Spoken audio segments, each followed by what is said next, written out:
Today we're going to be making some sesame sourdough, but it's all by hand, no mixers required.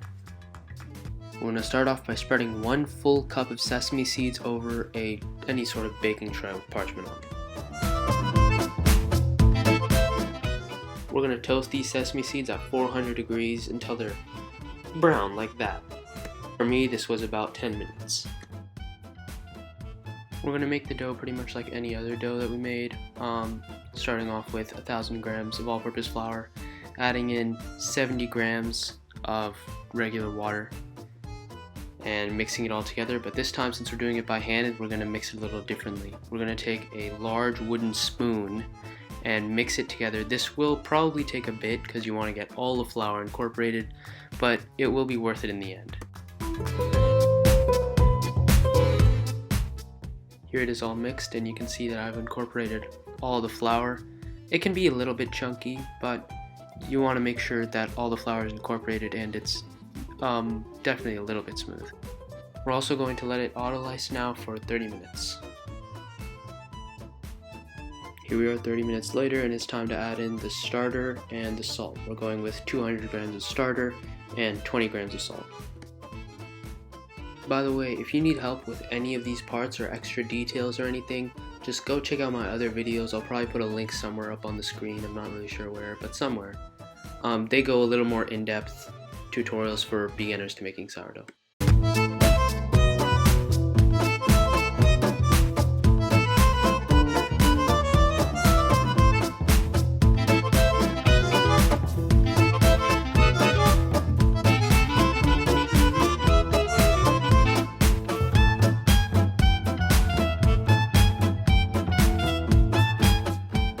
Here it is all mixed up. It should probably be decently smooth at this point, but it doesn't have to be completely smooth. At this point, we're going to let it sit for 30 minutes. It's rested for 30 minutes and we're ready for our first set of stretch and folds. But before we do that, we need to put in all of our sesame seeds.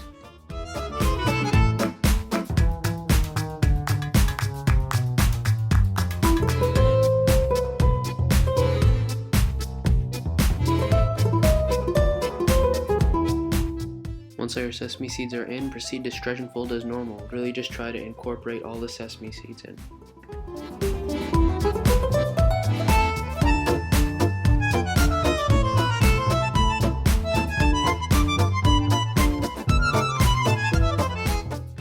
Once you're done with the first batch, you're going to put the cover on, leave it to the side for 30 minutes, and wait until the next one. Here we are with the next stretch and fold, and we're going to be doing basically the same thing. Make sure you don't leave too many sesame seeds on the side. Try to scrape down the sides and get really all the sesame seeds incorporated. Same goes for the bottom.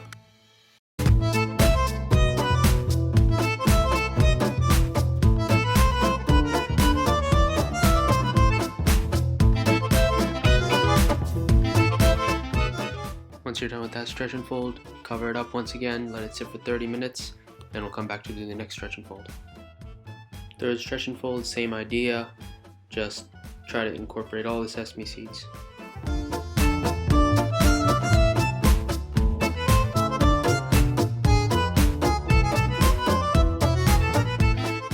Yours may not need it or may need more, but mine did definitely need one more, so I'm going to let it sit for another 30 minutes, and we're back to do the fourth stretch and fold, which is the same idea as all the other ones.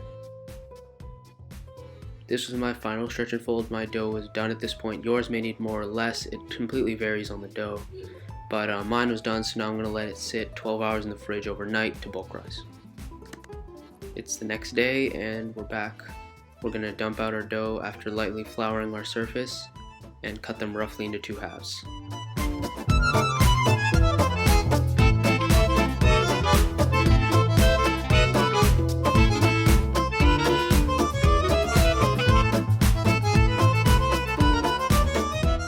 Once we've got our dough into 2 fairly equal pieces, we're going to loosely shape them using our push and pull method.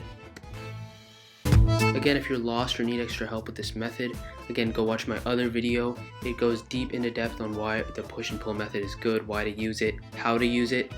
I'll put a link in the description and I'll put a link on the screen.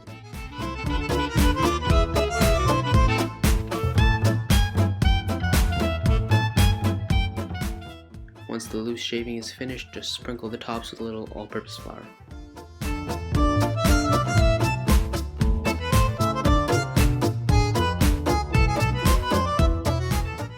And once you sprinkle the tops with flour, just cover with a floured towel. Let bench rest for 30 minutes. While that's resting, we're going to get our bannetons ready. Just take some sesame seeds and sprinkle them on in there along with some rice flour.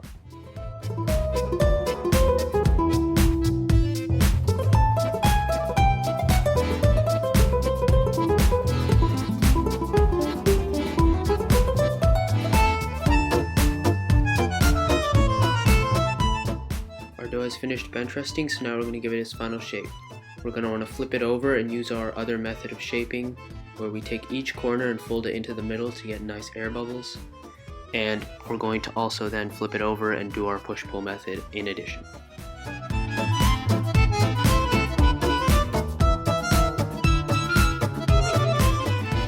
Once we've shaped the loaves, we're going to want to take more sesame seeds and sprinkle them onto the countertop. And then we're going to take our shaped loaf, flip it over, roll it in the sesame seeds, and then plop it into the banneton.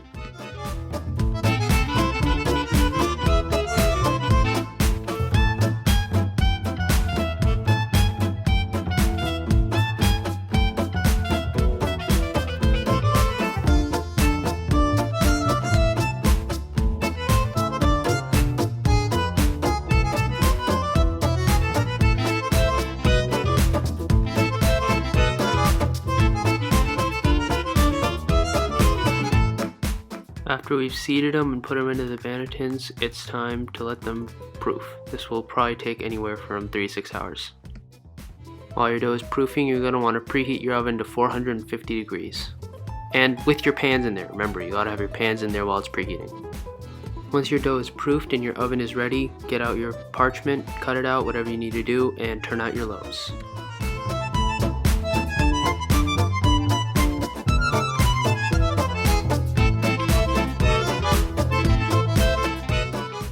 Once you've turned them out, you're going to want to score them. Remember, when scoring, you got to go lightly.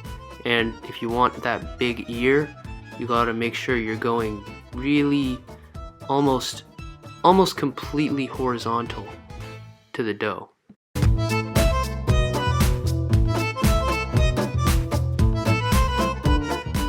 Once they're scored and ready, just pop them in your preheated oven, 450 degrees. And you're just going to leave them in there completely covered for 20 minutes. Once the 20 minutes are up, you should just uncover them. They should still look pretty white, but they should have poofed all they're going to poof. And you're going to leave them in for another 15 to 20 minutes uncovered. Once they're nice and brown, just take them out and put them on the racks, and they should look something like this. Bon appetit! Thanks so much for watching. I hope you try this yourself at home and have some great results. And if you want to see more content like this, just subscribe. Well, that's it for now. See you guys.